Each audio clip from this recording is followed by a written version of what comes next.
When Sarah becomes increasingly suspicious of what her husband Mark is doing behind her back, she crosses every previously established boundary to find the evidence she needs to prove her suspicions. And when Sarah lays her eyes on a seemingly ordinary-looking family photo, she spots something that leaves her with no other option than to file for divorce. Sarah grabs the crumpled-up piece of paper on which Mark wrote down the password to his computer.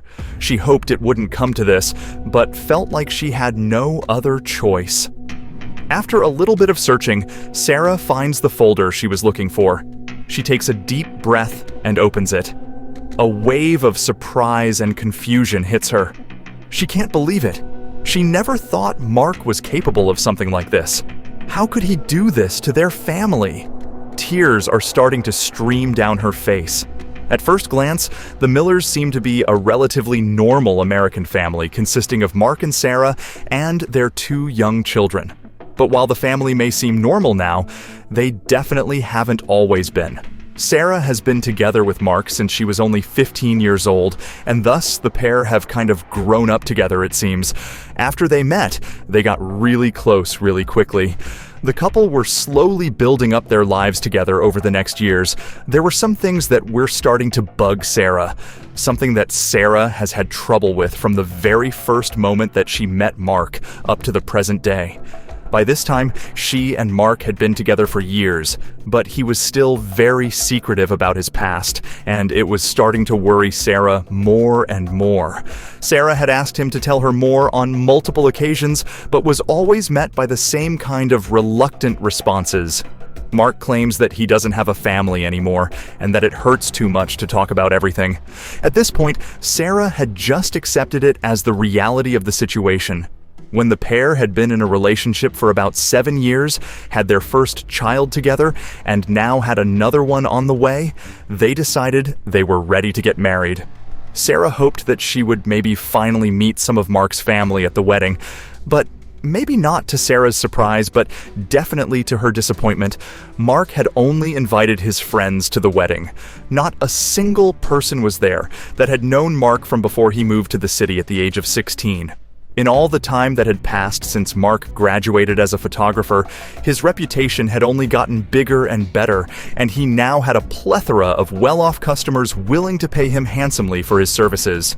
Sarah was, of course, very happy for Mark personally, but there were some aspects of Mark's work that Sarah got less and less comfortable with the more he did it. Sarah was a full-time mom at the time, so she could handle it, but missing Mark so often became increasingly difficult for her. She felt jealous, and sometimes even a bit insecure about this all. She always heard stories about what could happen between photographers and their models. With 2 kids around the house and her being unable to work because she has to take care of them, it means they can't just turn down assignments because she doesn't like those kinds of photos. Like she does every week, Sarah is buying the weekly grocery items and some other things that caught her eye at the supermarket. When she attempted to pay, her card declined. The machine stated that the reason for this was insufficient funds. Sarah was stunned. Sarah had to put the cart with groceries away and decided to call the bank, asking for an explanation. They quickly checked the records and found that just that morning, all the money in their spending account had been withdrawn. Mark is currently on one of his frequent trips, so Sarah immediately calls him to ask for an explanation. Mark tells her that he had found a great investment opportunity after talking to some people at the photo shoot, and that he quickly needed the cash before somebody else beat him to it. He had already put in an order for some money to be transferred back into it from their savings account, but it hadn't gone through yet. After this moment, Sarah became a lot more vigilant about the things Mark told her. Sarah started noticing that some of Mark's travel stories didn't add up. He always told her that he flew all over the country and almost never to the same place. But when Sarah, coincidentally, oversaw Mark flying history, she noticed he went to one particular airport awfully much. Why would he be lying about that? What also started to happen more and more was that when Mark actually was home, he seemed less interested in being romantic or doing other things with Sarah.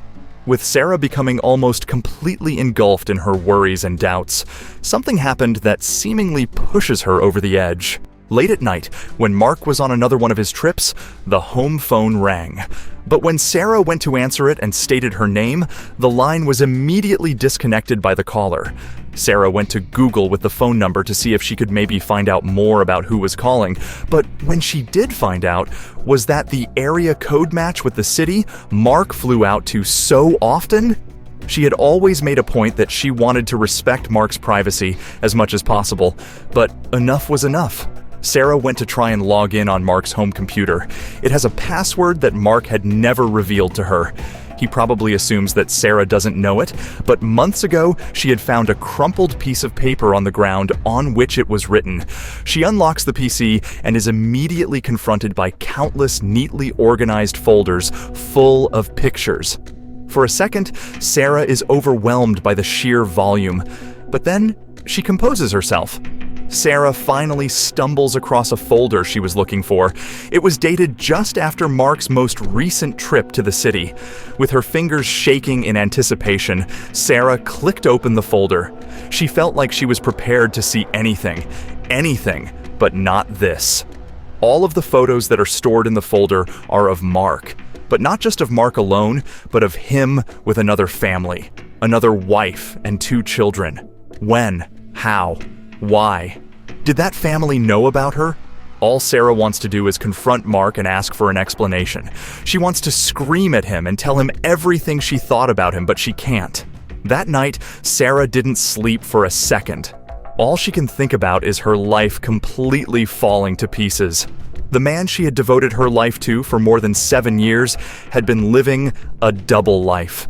With Mark completely unaware of what Sarah found out, he gets confronted with everything the moment he sets foot in the house. He tries to convince her that she is wrong and that he can explain it, but Sarah is not having any of it. Her bags and those of the kids are already packed. Mark is informed that Sarah will file for divorce in the morning.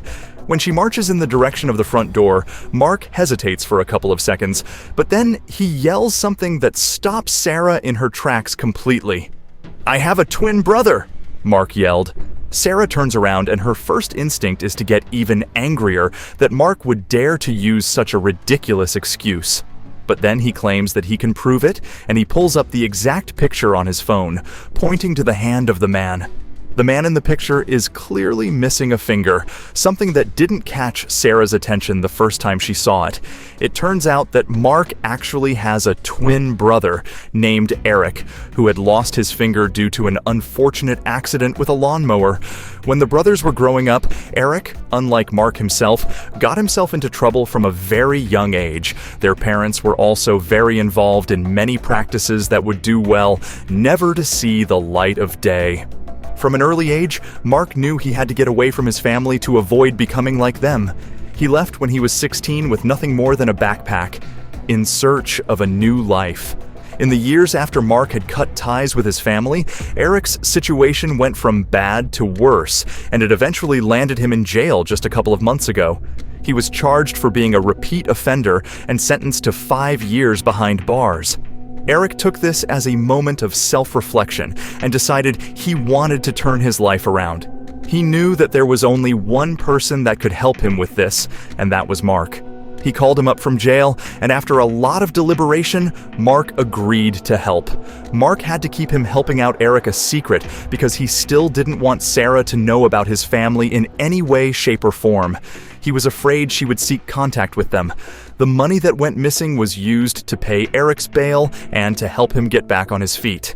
After bailing his brother out of jail, Mark went to visit Eric a couple of times to see how he was doing and further help him out adapting to a better life away from the bad path Eric was previously on.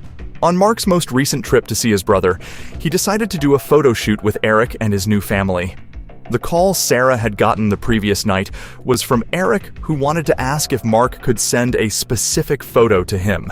Sarah had a difficult time processing all the information she was getting, but Mark seemed to have a proof for everything he was claiming.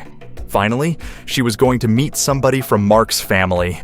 The much-anticipated meeting goes over pretty well. Mark, as well as Eric, are very apologetic for keeping this all a secret, and while Sarah is definitely still upset about it, she does kind of get it. Mark and Sarah promise that they will no longer keep any secrets from each other, and the two families actually start to build up quite a good relationship over time.